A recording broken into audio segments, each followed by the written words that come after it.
محترم پیارے بچوں، پیارے سامعین حضرات، السلام علیکم ورحمۃ اللہ وبرکاتہ۔ آپ کو پتہ ہے کہ ہم مدنی قاعدہ آپ کو پڑھا رہے ہیں اور لیسن نمبر 19 تک ہمارا سبق کل ہو چکا ہے۔ ماشاءاللہ بہت اچھے طریقے سے پڑھ رہے ہیں اور بہت پیار دے رہے ہیں۔ اللہ تبارک و تعالیٰ آپ کے اس پڑھنے کو اپنے پیارے حبیب صلی اللہ تعالیٰ علیہ وسلم کے صدقے و طفیل میں قبول فرمائے۔ تو آج کا جو سبق ہے وہ لیسن نمبر 20 یا یوں کہہ لیں سبق نمبر 20 ہے، اور یہ کس طرح سے پڑھا جاتا ہے قرآن شریف میں جب یہ الفاظ آئیں گے تو کس طرح سے آپ پڑھیں گے، یہ سارا سبق آپ کو بتانے والے ہیں۔ لیکن اس سے پہلے آپ سے ایک گزارش ہے کہ اگر آپ چینل پر پہلی بار ہیں تو ہمارے چینل کو ضرور سبسکرائب کریں اور بیل آئیکن کے بٹن کو دبائیں تاکہ ہمارے آنے والے جتنے بھی ویڈیو ہیں وہ سب سے پہلے آپ تک پہنچتے رہیں۔ تو چلیے کرتے ہیں ویڈیو کو اسٹارٹ۔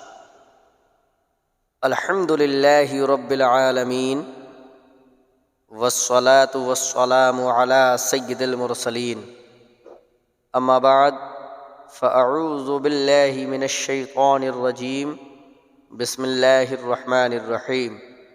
سبق نمبر 20، متفرق قواعد۔ یہ متفرق قواعد ہے، اس کے الگ مطلب ہر لائن میں جو ہے الگ الگ طریقے کے جو ہیں سبق ہیں، الگ الگ طریقے سے پڑھے جانے والے الفاظ ہیں، وہ ہم بتانے والے ہیں۔ اظہار مطلق، یہ پہلی لائن میں جو ہے آپ کو اظہار مطلق دیکھنے ملے گا۔ ان کو کیسے پڑھنا ہے؟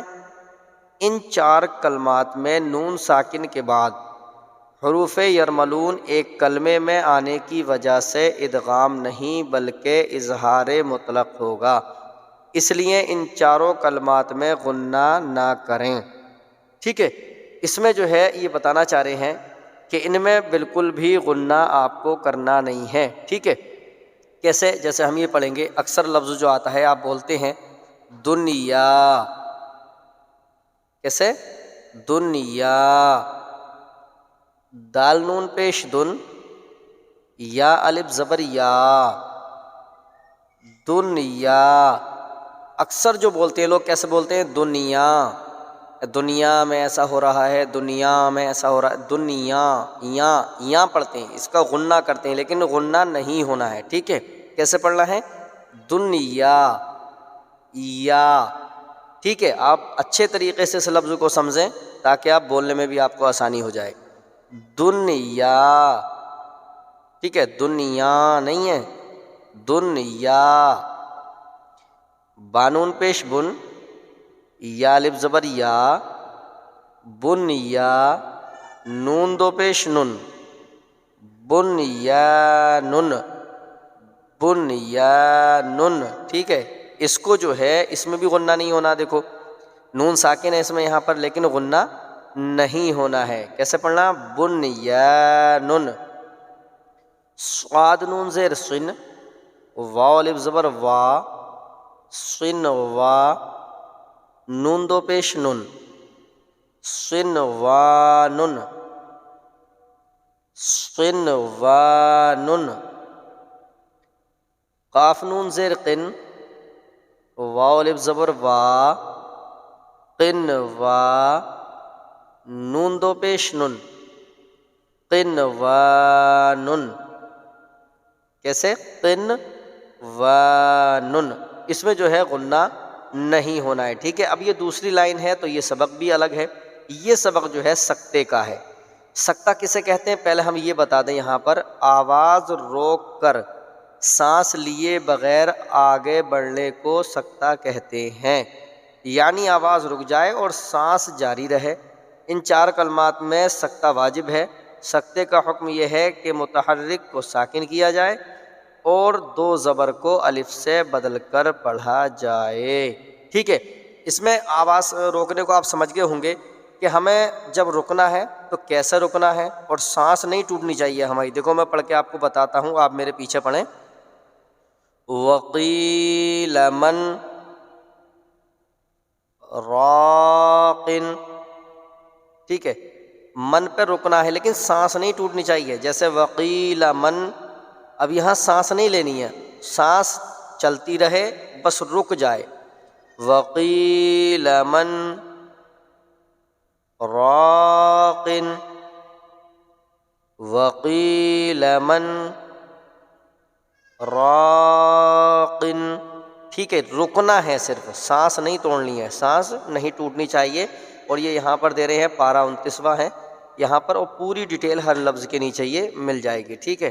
اب جیسے یہ والا لفظ ہے کلا بل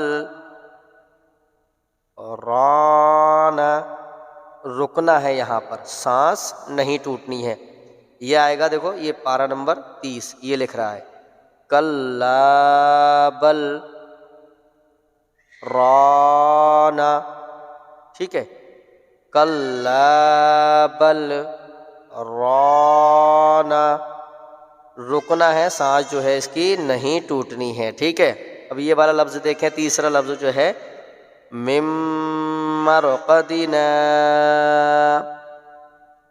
ھذا، یہ یہاں پر دھیان رکھنا آپ کو، عوجن۔ اب یہاں پر جو جیم الف دو زبر جن تھا، لیکن انہوں نے کیا کہا ہے یہاں پر دیکھو کہ اگر دو زبر کو الف سے بدل کر پڑھا جائے تو کیسے پڑھیں گے ہم یہاں پر، عوج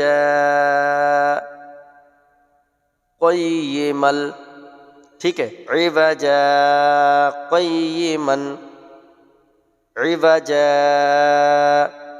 قیما، قیما، ٹھیک ہے۔ 15ویں پارے کے اندر یہ لفظ پایا جائے گا، ٹھیک ہے۔ آپ اس کو قرآن شریف میں بھی جا کر دیکھ سکتے ہیں، حالانکہ یہ بھی قرآن شریف کا ہی لکھا ہوا ہے یہاں پر۔ اب یہ تیسرا سبق ہے، 1 2 اور یہ تیسری لائن۔ اب تیسری لائن کے الگ اصول ہیں۔ تیسری لائن میں یہ بتا رہے ہیں صاد اور سین، یہ دونوں کے بارے میں بات بتائیں گے کہ صاد کے اوپر سین جو آتا ہے جب ہم قرآن پڑھتے ہیں تو اس کو کیسے پڑھنا ہے۔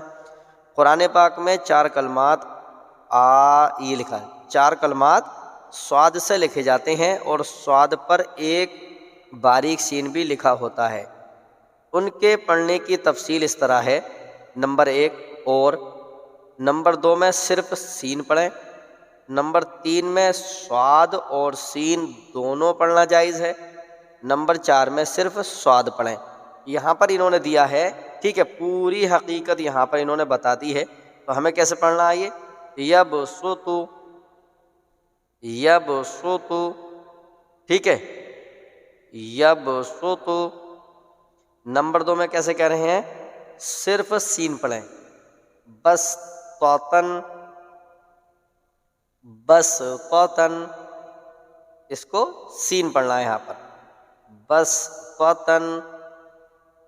یہ کیسے پڑھنا، اب نمبر 3 میں کیسے بتا رہے ہیں، نمبر 3 میں صاد اور سین دونوں پڑھنا جائز ہے، اس کو ہم ام ہم المسیطرون، ام ہم کیسے پڑھیں گے، ام ہم المسیطرون، ام ہم المسیطرون۔ اس کو صاد سے بھی پڑھ سکتے ہیں، اس کو سین بھی پڑھ سکتے ہیں۔ اب یہ بول رہے ہیں کہ نمبر 4 میں صرف صاد پڑھیں، یہ نمبر 4 ہے، کیسے، بمسیطر،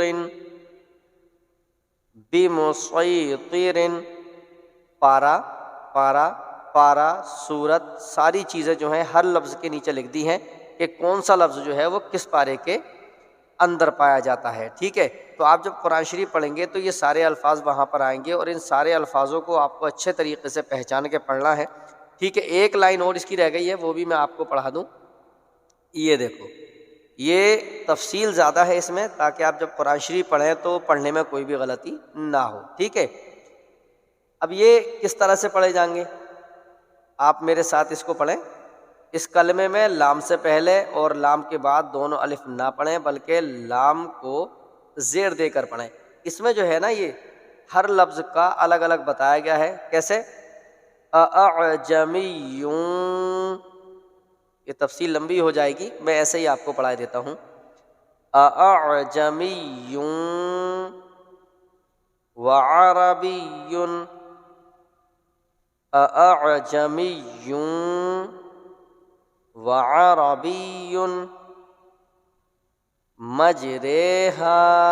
اکثر آپ نے دیکھا ہوگا، دیکھو کیسے، دیر میں یہ بتانا ہی پڑے گا، زبر کو زیر کی طرح اور الف کو یا کی طرح مائل کر کے پڑھنے کو امالہ کہتے ہیں۔ امالہ کی یہ یہاں پر بتا رہے ہیں، امالہ کی را کو اردو کے لفظ قطرے کی را کی طرح پڑھیں، ٹھیک ہے، یعنی ری نہیں بلکہ رے پڑھیں۔ تو یہاں پر یہ دیکھ رہے ہیں تھوڑا باریک لکھا ہوا ہے، یہ سمجھ میں آنے میں تھوڑی دقت ہو رہی ہے دور سے، تو یہ جو ہے ہمیں ری نہیں پڑھنا ہے بلکہ رے پڑھنا ہے۔ یہ 12ویں پارے میں آئے گا، دیکھو یہ یہاں پر لکھا ہوا ہے 12ویں پارے میں یہ لفظ پایا جاتا ہے۔ تو اس کو پہلا یہ لفظ ایک ایسا ہے جو را کھڑی زیر ری نہیں پڑھا جائے گا بلکہ رے پڑھا جائے گا۔ کیسے؟ مجریہا، ٹھیک ہے، مجریہا، ٹھیک، مجریہا۔ اب یہاں پر ایک لفظ ہے یہ الگ، ٹھیک ہے، اس کو کیسے پڑھیں گے ہم؟ تو اس کے بارے میں بھی ہم آپ کو بتا ہی دیتے ہیں، کیونکہ جب تک آپ اس کو سمجھیں گے نہیں تو کام چلے گا نہیں۔ یہ لفظ میں نے پڑھ کے بتایا تھا، اس کلمے میں لام سے پہلے اور لام کے بعد دونوں الف نہ پڑھیں بلکہ لام کو زیر دے کر پڑھیں، ٹھیک۔ کیسے؟ بئس الاسم، ٹھیک ہے، بئس الاسم الفسوق، کیسے؟ بئس الاسم الفسوق، یہ 26ویں پارے کے اندر پایا جائے گا، ٹھیک ہے دوستو۔ یہ سبق تھا آج کا، تھوڑا کٹھن رہا یہ سبق، اور جو تھا یہ باریک زیادہ لکھا ہوا، دور سے مجھے بھی صاف دکھائی نہیں دے رہا تھا، لیکن آپ بتائیں یہ لفظ جو میں نے بتانے کی آپ کو کوشش کی ہے، جہاں تک مجھ سے ہو سکا میں نے آپ کو سمجھایا۔ آپ بتائیں آپ کو سبق یہ کیسا لگا؟ اگر آپ کو پسند آیا ہو تو کمنٹ کر کے ہمیں ضرور بتائیں، اور اس ویڈیو کو اپنے دوستوں کے ساتھ شیئر کریں اور ہمارے چینل کو سبسکرائب کریں۔ تو چلیے ملتے ہیں اگلے ویڈیو میں، تب تک کے لیے خدا حافظ۔